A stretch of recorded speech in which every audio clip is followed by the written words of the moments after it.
Hello friends, knowledge of science में आप सभी को स्वागत है। आज हम नॉलेज ऑफ साइंस में जीव विज्ञान की बहुत ही महत्वपूर्ण टॉपिक जीव विज्ञान की शाखाएं एवं उपशाखाएं के बारे में अध्ययन करेंगे। तो आइए सबसे पहले हम विज्ञान की परिभाषा देखते हैं कि विज्ञान की परिभाषा क्या है। जब हम किसी वस्तु को सावधानी पूर्वक एवं क्रमबद्ध तरीका से प्रेक्षण करते हैं और उन प्रेक्षणों के माध्यम से जो हमें अनुभव तथा ज्ञान की प्राप्ति होता है उसे ही हम विज्ञान कहते हैं। यानी कि विज्ञान शब्द प्रत्येक सुव्यवस्थित एवं क्रमबद्ध ज्ञान या अनुभव के लिए प्रयुक्त होता है। इसे मुख्यतः दो भागों में वर्गीकृत किया जाता है। फर्स्ट, प्रकृति विज्ञान यानी कि नेचुरल साइंस। सेकंड, सामाजिक विज्ञान यानी कि सोशल साइंस। प्रकृति विज्ञान को भी दो प्रमुख शाखाओं में वर्गीकृत किया गया है। फर्स्ट, फिजिकल साइंस यानी कि भौतिक विज्ञान तथा सेकंड, लाइफ और बायोलॉजिकल साइंस यानी कि जीव विज्ञान, जो पुनः कई शाखाओं व उपशाखाओं में विभाजित होता है। लैमार्क तथा ट्रेविरेनस नामक वैज्ञानिकों ने सर्वप्रथम जीव विज्ञान यानी कि बायोलॉजी शब्द का प्रयोग किया था। सर्वप्रथम जीव विज्ञान यानी कि बायोलॉजी शब्द का प्रयोग किस वैज्ञानिक ने किया था? तो वो हैं लैमार्क तथा ट्रेविरेनस। आइए अब हम जीव विज्ञान की शाखाएं एवं उपशाखाएं पर प्रकाश डालते हैं। विभिन्न प्रकार के जंतुओं का विस्तृत अध्ययन जिसमें किया जाता है वो जूलॉजी कहलाता है। बॉटनी के अंतर्गत हम विभिन्न प्रकार के पादपों व उनके क्रियाकलापों का अध्ययन करते हैं। जीवों जैसे कि जंतु एवं पादप के जीवाश्मों का अध्ययन जिसमें किया जाता है वो पैलियोबायोलॉजी या जीवाश्मिकी कहलाता है। पादप जीवाश्मों का अध्ययन जिसमें किया जाता है वो पैलियोबोटनी कहलाता है। सजीवों पर उनके चारों ओर के पर्यावरण के प्रभाव का अध्ययन जिसमें किया जाता है वो इकोलॉजी कहलाता है। और जेनेटिक्स में जीवों के आनुवांशिक लक्षणों तथा इनकी वंशागति का अध्ययन किया जाता है। शरीर के विभिन्न भागों के कार्य तथा कार्य विधियों का अध्ययन फिजियोलॉजी कहलाता है। मृदा निर्माण, मृदा के प्रकार इत्यादि का अध्ययन पेडोलॉजी कहलाता है। मनुष्य में वृद्धावस्था एवं काल प्रभावन के सामाजिक, संज्ञानात्मक, मनोवैज्ञानिक तथा जैविक पहलुओं का अध्ययन जिसमें किया जाता है वो जेरोंटोलॉजी कहलाता है। क्या कहलाता है? जेरोंटोलॉजी। मानव सहित सभी जंतुओं के व्यवहार का अध्ययन जिसमें किया जाता है वो इथोलॉजी कहलाता है। जैविक जगत के गुणों, सिद्धांतों के प्रयोग द्वारा आधुनिक उपकरणों व अभियांत्रिकी तंत्रों का निर्माण जिसमें किया जाता है वो बायोनिक्स कहलाता है। यानी कि बायोनिक्स के अंतर्गत हम जैविक जगत के गुणों, सिद्धांतों के प्रयोग द्वारा आधुनिक उपकरणों व अभियांत्रिकी तंत्रों का निर्माण के बारे में डिटेल से समझते हैं। जीवधारियों का उनके वातावरण के साथ संबंध का अध्ययन जिसमें किया जाता है वो बायोनोमिक्स कहलाता है। मनुष्य की पेशियों का अध्ययन मायोलॉजी कहलाता है। स्तनधारी जंतुओं का अध्ययन मैमोलॉजी कहलाता है। जीवन के नियमों से संबंधित अध्ययन बायोनॉमी कहलाता है।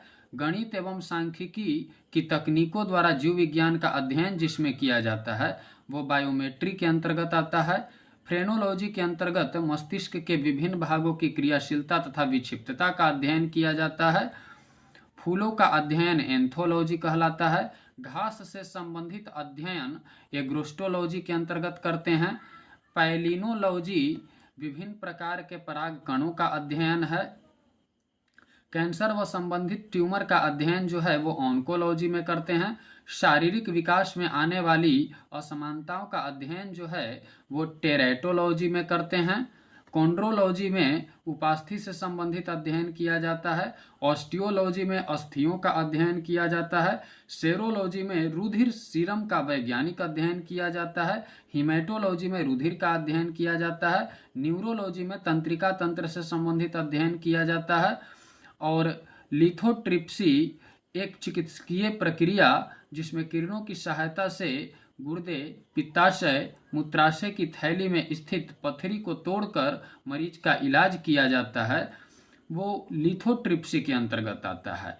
यानी कि एक ऐसा चिकित्सकीय प्रक्रिया जिसमें किरणों की सहायता से गुर्दे, पित्ताशय, मूत्राशय की थैली में स्थित पथरी को तोड़कर मरीज का इलाज किया जाता है, उस चिकित्सकीय प्रक्रिया को लिथोट्रिप्सी कहा जाता है। क्या कहा जाता है? लिथोट्रिप्सी। रोगों की प्रकृति, लक्षणों व कारकों का अध्ययन पैथोलॉजी कहलाता है। परजीवी जीवों का अध्ययन पैरासिटोलॉजी कहलाता है। विषाणुओं या वायरस का अध्ययन वायरोलॉजी के अंतर्गत करते हैं। जीवाणुओं का अध्ययन जो है वो बैक्टीरियोलॉजी में करते हैं। एंटेमोलॉजी में कीटों का अध्ययन किया जाता है। मिर्मेकोलॉजी में चींटियों का अध्ययन किया जाता है। मैलेकोलॉजी मोलस्का और इनके खोलों का अध्ययन है। मत्स्य की संरचना, कार्यकी इत्यादि का अध्ययन जो है वो हम इक्थियोलॉजी के अंतर्गत करते हैं। सर्पों का अध्ययन सर्पेंटोलॉजी में किया जाता है। उभयचरों तथा सरीसृपों का अध्ययन जो है वो हर्पेटोलॉजी में किया जाता है। पक्षियों का अध्ययन ऑर्निथोलॉजी में किया जाता है। त्वचा तथा इसके रोगों का अध्ययन डर्मेटोलॉजी में किया जाता है। पोषण एवं पोषण विधियों का अध्ययन ट्रोफोलॉजी में किया जाता है। उपार्जित लक्षणों का अध्ययन टेटोलॉजी में किया जाता है।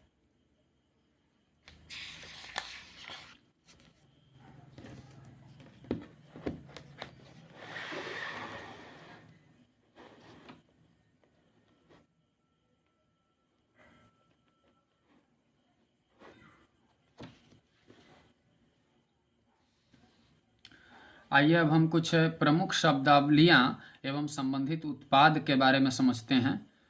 व्यापारिक स्तर पर शहद उत्पादन तथा फसलों में परागण हेतु मधुमक्खी पालन को एक वर्ड में एपी कल्चर कहा जाता है। यानी कि एपी कल्चर के अंतर्गत व्यापारिक स्तर पर शहद उत्पादन तथा फसलों में परागण हेतु मधुमक्खी पालन किया जाता है। पक्षी पालन को एवी कल्चर कहा जाता है। जलीय जीवों यानी कि जंतु एवं वनस्पतियों का संवर्धन एक्वा कल्चर कहलाता है। एक्वा कल्चर का एक प्रकार जिसके अंतर्गत शैवालों की कृषि की जाती है वो एल्गा कल्चर कहलाता है। मत्स्य यानी कि मछली पालन जो है वो पीसी कल्चर कहलाता है। एग्रीकल्चर जो है वो फसल संवर्धन यानी कि फसल संवर्धन, पशुपालन तथा कृषि से संबंधित विज्ञान है। कच्चे रेशम के उत्पादन हेतु रेशम कीट का पालन सेरीकल्चर कहलाता है। वन संवर्धन सिल्वीकल्चर के अंतर्गत आता है। स्पंज संवर्धन स्पॉन्जी कल्चर के अंतर्गत आता है। फूलों की खेती या पुष्प कृषि फ्लोरिकल्चर के अंतर्गत आता है। सब्जियों की कृषि को ओलेरी कल्चर कहा जाता है। वृक्षों तथा झाड़ियों की कृषि जो है वो अर्बोरी कल्चर कहलाता है। हॉर्टिकल्चर के अंतर्गत फूलों, फलों, सब्जियों व मसालों की खेती आती है। यानी कि फूलों, फलों, सब्जियों व मसालों की खेती को हॉर्टिकल्चर कहा जाता है। फलों की कृषि को पोमोलॉजी कहा जाता है। फसलों की खेती को एग्रोनॉमी कहा जाता है।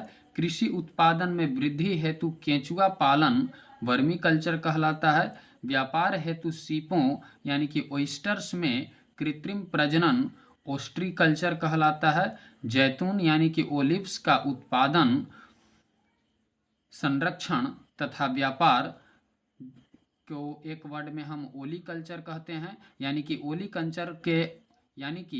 ओली कल्चर के अंतर्गत जैतून यानी कि ओलिव्स का उत्पादन, संरक्षण तथा व्यापार आता है। हेलीकल्चर के अंतर्गत घोंघे यानी कि स्नेल्स का संवर्धन आता है। अंगूर का उत्पादन जो है वो विटीकल्चर के अंतर्गत आता है। मानव उपभोग हेतु समुद्री जीवों, जंतु व वनस्पति का संवर्धन जो है वो मैरीकल्चर के अंतर्गत आता है।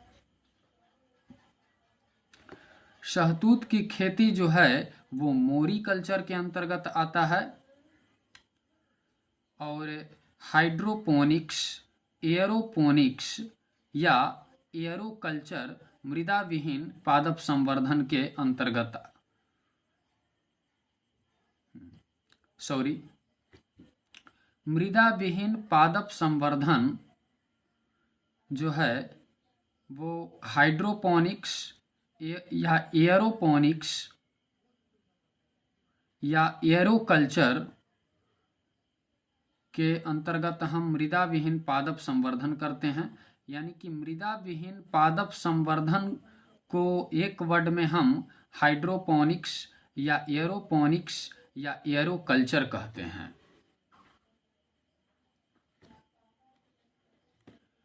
खट्टे फलों व फल उत्पादों का संवर्धन सिट्रीकल्चर कहलाता है। सब्जियों एवं पौधों की कृषि मुख्यतः जड़ वाले फसलों की कृषि जिनमें कायिक प्रवर्धन होता है वेजिकल्चर कहलाता है। यानी कि वेजिकल्चर के अंतर्गत सब्जियों एवं पौधों की कृषि मुख्यतः जड़ वाले फसलों की कृषि जिनमें कायिक प्रवर्धन होता है वो आता है।